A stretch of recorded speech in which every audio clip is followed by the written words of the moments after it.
Hi everyone, this is Grace, and today I'll be walking you through how I made this beginner candy cane set. So let's go. Now, this is the sister class set to the candy canes class, which is a more advanced candy canes class, uses 2 consistencies, I think. Don't quote me on that though. 3 colors and a whole lot of different piping detail technique stuff. This one, on the other hand, uses 1 consistency and 2 colors, just white and red. This one here, this first one is obviously, no, I was going to say it's my favorite from the set, but it might be my second favorite, and you'll see why later it's my second favorite. But this is the now classic candy cane technique that everyone is doing for wet on wet in the cookie world. I did not come up with this. It is one of those techniques that's like, this looks cool already, but then wait for it. Wait for it. Yep. What? What's happening? It's magic. Okay, the key here, let those dots settle and then pull, like settle flat, and then pull the outer edge of the dot. I like to go around twice if I can, if the icing is not already crusting. And then she done. I mean, how cool does that look? Oh! Okay, this next one is, I find, the most annoying to execute in the whole set. My personal opinion. We are flooding in sections in a way, but this is technically wet on wet because we're flooding wet next to wet. We're not going to wait for the sections to crust over. I think what I find annoying about this is that because we're doing 1 consistency and we can't outline all of these sections, we have to do 1 color at a time, which just takes more time. And excuse me, I'm just impatient, and I like to assembly line my cookies as much as I can. And there's no assembly aligning about this, although I guess, yeah, no, because you still can't, you can maybe do 2 cookies of these at the same time. The reason why you can't like total assembly line is that, first of all, it needs to like stay wet enough. You need to do wet next to wet, but then we're going to cover this in sanding sugar. So it needs to stay wet. The nice thing, since we're covering it in sanding sugar, is you don't need to worry too much about the seams next to each other. Like, hashtag good enough. And then you're going to cover it in sanding sugar and nobody's going to see it, any like imperfections in the seams.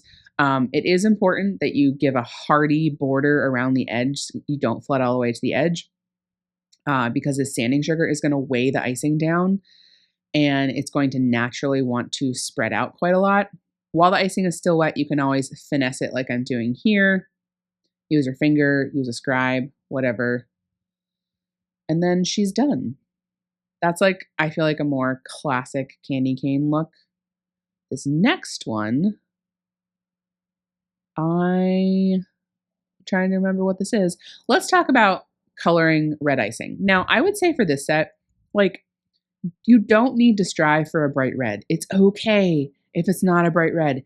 Everyone knows it's a candy cane. Even if it ends up being pink, that's a vibe too. And I would much rather you have pink icing than way overly saturated red. The reason why overly saturated red is a problem is from a few reasons, not just red, but any overly saturated color.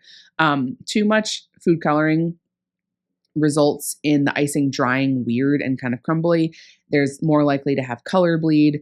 And you also just like, oh, it will taste bitter too. My icing is flavored with lemon juice and a lot of it. So I rarely ever get that bitter problem because the lemon juice cuts through everything. But those are just some things to keep in mind. So to get a good red that's not overly saturated, you want to allow your icing to develop.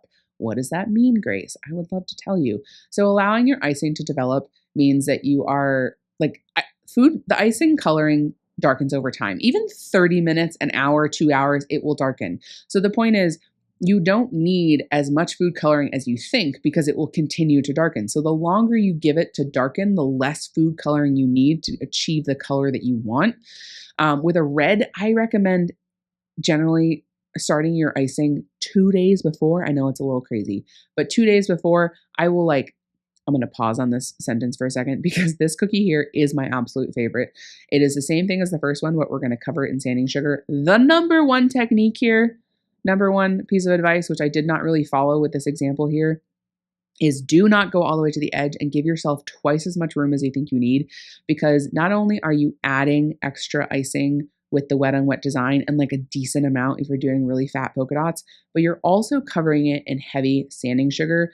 I cannot tell you how many of these over flooded. I had to actually scrape one of them, and a couple of them I was just like, you know what? Hashtag good enough. Not great, but good enough. I love the design peeking through the sanding sugar. So I tried out a couple of different designs peeking through the sanding sugar, and I wasn't planning on originally doing this. I wanted to do something else, but like none of the other designs were bold enough to peek through that large sanding sugar well enough. And then I was like, you know what? I can just do the wet on wet candy cane technique again. Everyone loves that. I love that. We're just going to cover it in sanding sugar, reverse the colors, and call it a day. And y'all, I think it's amazing. Also, if you've never eaten a royal icing cookie that's been covered in sanding sugar, my personal opinion is those are the best to eat, because the sanding sugar prevents the icing from completely drying. Like, it'll dry enough so that you can package it, but it doesn't dry as hard. And I will say on that note, you want to give your cookies completely covered in sanding sugar an hour or two longer to dry, I find, before you put them in like a container or something. I do like a thumb test. I will like lightly press my thumb into it. And if I can easily press my thumb into it, it's not dry enough. It just needs a little more time, because if you think about it, like the sanding sugar is kind of preventing the icing to be fully exposed to air. And that's how royal icing dries. Sidebar on this one, don't do too many lines because we're about to cover them in sanding sugar. And if they're too close to each other, they're going to appear even closer to each other when you cover it in this fat sanding sugar. So just bear that in mind. Now back to the color developing. So I like to start red and black and like a rich navy blue or something like that 2 days before, or a burgundy, something like that. I will give it a hearty dose 2 days before, give it 24 hours and see where it is, and then add more food coloring the night before. As much as possible, I try not to add more food coloring to any color, but especially a really saturated color the morning of. Like, I really want it to be at the very farthest away, one shade away from what I ultimately want, because I find that when I have to color my icing, like adjust the color in the morning, I always add too much. The rule of thumb I have is that if your color is exactly what you want it to be, the level of saturation in the bowl, you've added too much food coloring, because it's only going to get darker from there. It's going to get darker while you bag the icing. It's going to get darker while you decorate. It's going to get darker while it dries. So in the bowl, you want it to be a couple of shades lighter than what you ultimately want. One of the best examples of that is black. In the bowl, you want a dark gray, like a very dark gray if you want to end up with a true saturated black. You do not want it black in the bowl. Red's a little bit harder to kind of gauge that, I find.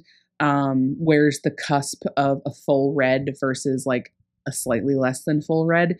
And that's where I say I encourage undersaturating your red. It's just, you're going to use less food coloring. It's going to taste better. It's going to dry better. It's going to function better. And it doesn't need to be a bright red. That's something I've learned, I think, with cookie decorating, is that have fun with it. Like, it's an art.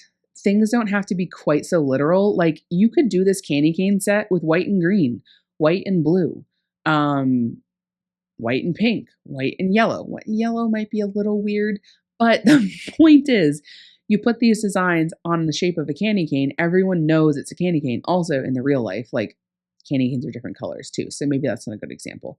A better example, I think, would be a tree.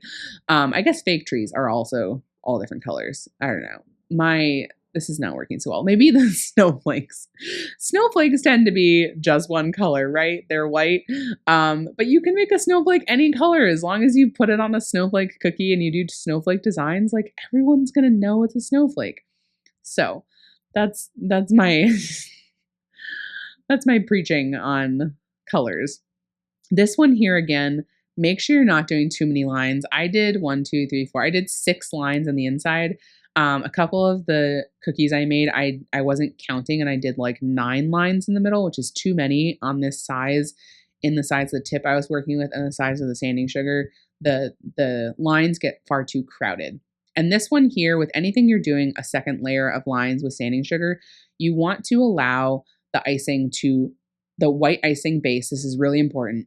You want to allow it to dry for at least 2 hours. You want it to be completely satiny, smooth to the touch. If there's any tackiness left on the icing, do not pass go. Let it sit for another hour.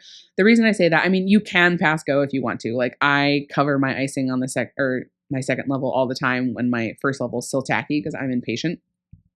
The downside to that is the sanding sugar is going to appear to stick to the icing. It's not actually stuck to the icing, but you don't want to mess with it while the base flood is not completely dry. So you need to let the icing completely dry, like overnight. And then you can take a dry paintbrush, a scribe, and very gently knock off the icing, because at that point, it will know that it's not actually attached, if that makes sense. And you're not going to like poke a hole in the base flood. So yeah, this is my marble technique sidebar. If you don't like the marble, that's okay. You can leave it as polka dots. I just think the marble is fun, and I cover it with a little sprinkling of sanding sugar, and it makes me happy. So that's it. All right, this is my beginner candy canes class. Go check it out on my website. Check out the advanced version if you want. As always, thank you so much for joining me here today. I hope you learned a thing or two. I hope you enjoyed yourself. Maybe you had a cup of tea. Maybe you took a nap. Whatever it is, I love y'all, and I can't wait to see you next time. Have a wonderful rest of your day.